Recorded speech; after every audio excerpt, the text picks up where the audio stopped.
एक दंत दयावंत चार भुजाधारी।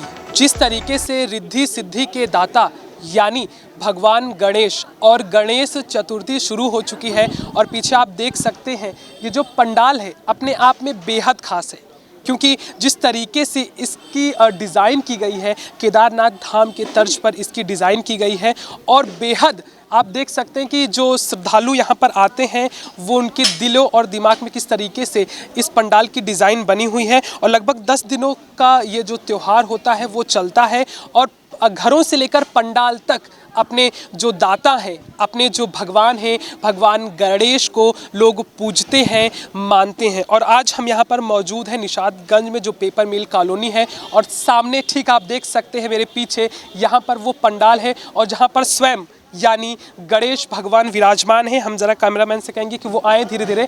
और सबसे पहले इस पंडाल की जो खासियत है यानी जो पूरे लखनऊ में चर्चित अपने आप में इस पंडाल की खासियत है वो आपको दिखाने की हम कोशिश करेंगे। ये सामने त्रिशूल, ऊपर कमल का फूल, यानी आप जिस तरीके से समझ सकते हैं जो भगवान गणेश होते हैं वो जो शिव जी के पुत्र हैं और उन्हीं के साथ में आप देख सकते हैं यहाँ पर ये त्रिशूल है और उसके बाद फिर ये सामने आप देख सकते हैं यहाँ पर वो जो कमल का फूल है। उसके बाद अब अंदर हम आपको दिखाएंगे कि वो जो दृश्य होता है, जो ये मूर्ति है भगवान गणेश की वो आपको सामने नज़र आएगी।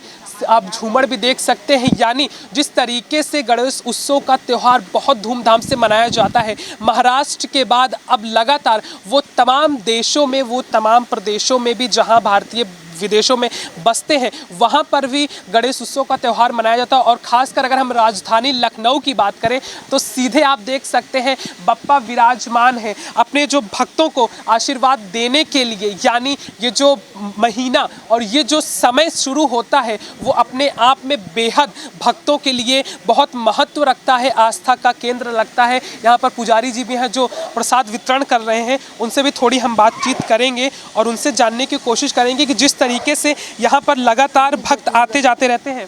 पुजारी जी, जिस तरीके से भक्त यहाँ पे आ रहे हैं कैसा लग रहा है, क्योंकि लगातार बप्पा भी 10 दिन तक रहेंगे तो क्या? नहीं, हमारे यहाँ 5 दिन के लिए है। हम लोग 5 दिन का कर रहे हैं और ये हम लोग पिछले 13 साल से कर रहे हैं।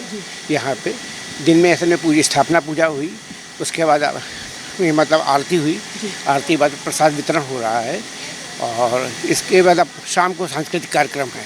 तो क्या जब विसर्जन होता है तो कोई मुहूर्त पे विसर्जन होता है या कब विसर्जन वगैरह से कोई जानकारी है? विसर्जन हमारे यहाँ जो है 5 दिन बाद, क्योंकि 5 दिन के लिए मूर्ति रखी जाती है तो 5 दिन के बाद 6ठे दिन हमारे यहाँ तो पहले हवन होगा। हवन के बाद में दोपहर में 3 बजे के बाद किसी टाइम भी चले जाते हैं हम लोग। 3 से 5 बीच का टाइम रहता है तो उस समय हम लोग का विसर्जन होगा 24 तारीख को। बप्पा को क्या स्पेशल यहाँ पे भोग लगाया जा रहा है आप लोगों की तरफ से? मेन चीज़ तो देखिए मोदक है, अधिकतर लोग मोदक लेके ही आ रहे हैं। मोदक है, लड्डू है, फल है, केला है, सेब है, सभी कुछ आ रहा है। ऐसी बात नहीं, हर भक्तगण अपने हिसाब से सब लेके आ रहे हैं, उसमें ऐसी कोई दिक्कत नहीं। तो आप सुन रहे थे जो यहाँ के पंडित जो इसी तरीके से कह रहे हैं कि भक्तों में उत्साह है। मैम, जिस तरीके से यहाँ पर रौनक एक बार फिर से आ गई है तो क्या कुछ कहेंगी, क्योंकि गणेश उत्सव का त्यौहार है? पहले तो आप सबका स्वागत करते हैं हम गणेश चतुर्थी पर। और मैं मनीषा मिड्डा यहाँ की एक सदस्य हूँ अक्षय समिति की। तो लगातार 13 वर्षों से हम लोग ये गणेश उत्सव का जो त्यौहार है वो मनाते चले आ रहे हैं। पहले तो ये महाराष्ट्र में ही होता था, लेकिन अब इसको उत्तर प्रदेश में भी मनाया जा रहा है और बहुत धूमधाम से मनाते हैं लोग। तो हम लोग मतलब समझ लीजिए 2-3 महीने से ही सारी तैयारियां शुरू कर देते हैं। सब लोग चंदा लाते हैं और यहाँ पूरी कॉलोनी हमें बहुत सहयोग करती है। पूरे आज स्टॉल भी लगाए गए हैं, खाने पीने के स्टॉल हैं और शॉपिंग के लिए है। आप शॉपिंग भी कर सकते हैं, आइए खाइए पीजिए और शॉपिंग भी करिए।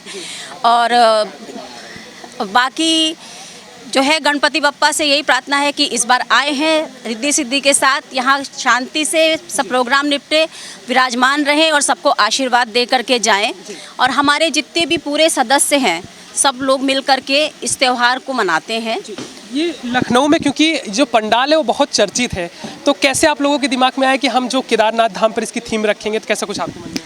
एक्चुअली जो हमारे सदस्य हैं जो ये ऑर्गेनाइज़ करते हैं, श्री प्रदीप सिन्हा जी और प्रोनीत सिन्हा जी, प्रतीक सिन्हा जी, तो हम सब उनके ही नेतृत्व में काम करते हैं।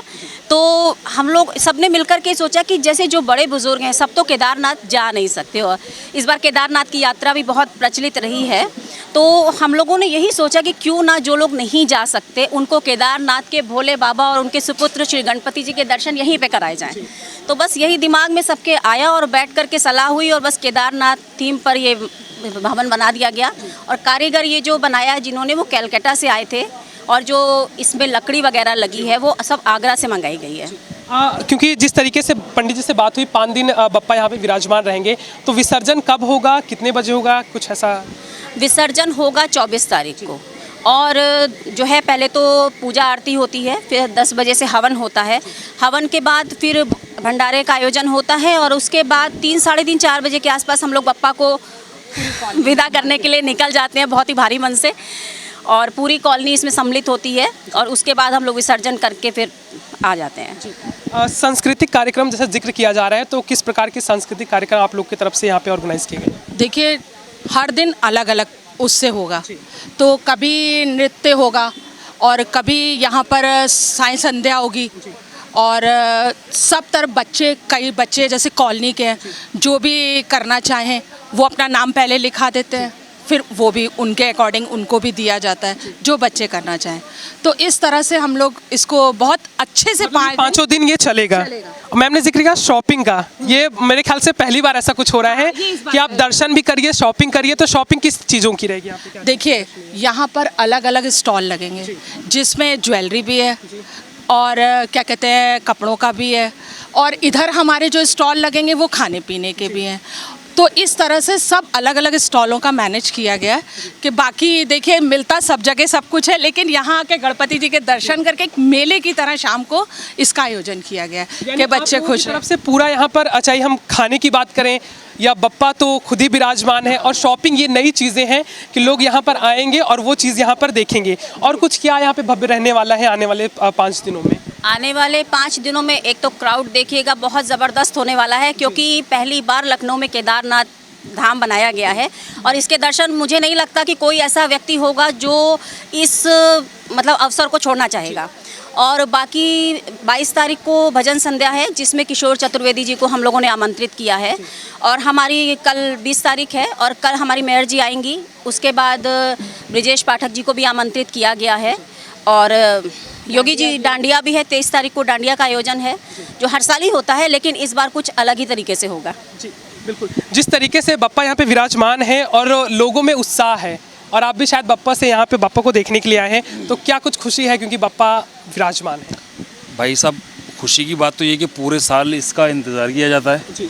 और मेरा नाम अली है, और जब से ये यहाँ पर ये स्थापना हुई है इसकी, पहले उस पार्क में हुआ करता था, छोटा था, अब ये धीरे धीरे इन लोगों की मेहनत और मोहब्बत और श्रद्धा के साथ बड़ा हो गया है, रंग ले आई। और आप लोगों की भी मेहनत है सबकी, क्योंकि समिति तो करती ही है, और ये जो देवियाँ हैं, भाभियाँ हमारी, ये लोग लगे रहते हैं, बहुत मेहनत करते हैं, और मैं इनसे जुड़ा हुआ हूँ, ये मेरा सौभाग्य है। और बड़ी मोहब्बत करने वाले लोग हैं, कोई पॉलिटिक्स नहीं है बीच में, और बड़ी मोहब्बत से मेहनत के साथ सभी लोग, जितने भी समिति के लोग हैं, सब लोग जुड़े हुए हैं और मोहब्बत और श्रद्धा के साथ करते हैं, और बहुत मज़ा आता है। आप आइएगा डेली। कहते हैं कि बप्पा जो है वो सबके दिलों में बसे हुए हैं, और यहाँ पर क्या हिंदू क्या मुसलमान सारे लोग यहाँ पर आ रहे हैं और बप्पा के दर्शन कर रहे हैं, और बप्पा से यही आशीर्वाद ले रहे हैं कि उनके जीवन में सुख, समृद्धि और वैभव बना रहे। कैमरा पर्सन सुधीर के साथ समीर अहमद हाशमी, न्याय 24 लखनऊ।